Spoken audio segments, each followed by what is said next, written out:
war in Vietnam has literally become a fight on two fronts. On one hand, the government faces the Viet Cong communists, and on the other hand, it faces a revolt of the Buddhist majority, a fight which has been joined by thousands of students. The capital, Saigon, is an armed camp, as the regime of President Diem calls a mass meeting to profess faith in his rule. About 20,000 turn out to greet President Diem, who makes a rare and brief appearance. In the intrigue of palace guard politics, Madame Nhu and her husband, he's head of the secret police, seem to have effectively seized power. He led the raids on Buddhist pagodas. Madame Nhu has handed out marathon interviews attacking the United States and President Kennedy, saying they just don't understand what is going on.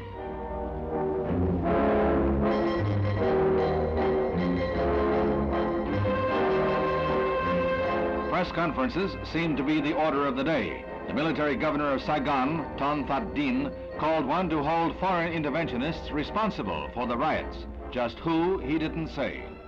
Henry Cabot Lodge took over as U.S. ambassador in the midst of the turmoil, and he is reported to have demanded that President Diem's brother Nhu be ousted, or U.S. aid to Vietnam will be cut.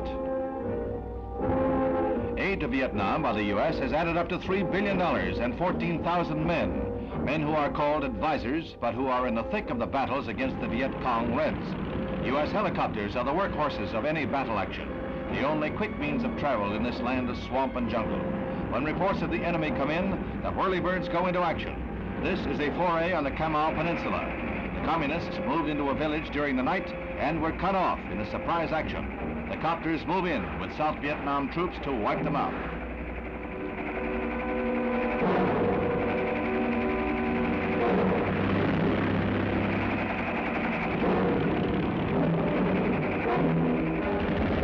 Is down in a rice paddy, and the troops run to the safety of other craft as communist snipers try to pick them off.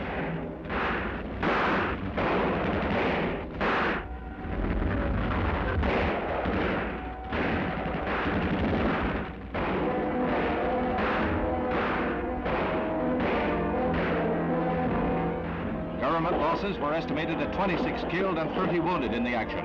Most of the Red Guerilla Band was wiped out. American observers counted at least 80 bodies. They added that it was the best action Vietnam's 7th Division has yet executed. U.S. training seems to be paying off. As in most communist hit-and-run raids in Saigon, they burned entire villages before retreating. This one on the Mekong Delta is wiped out. Government forces can do little but evacuate the villagers. Vietnam, the jungle battleground that holds the fate of all Southeast Asia.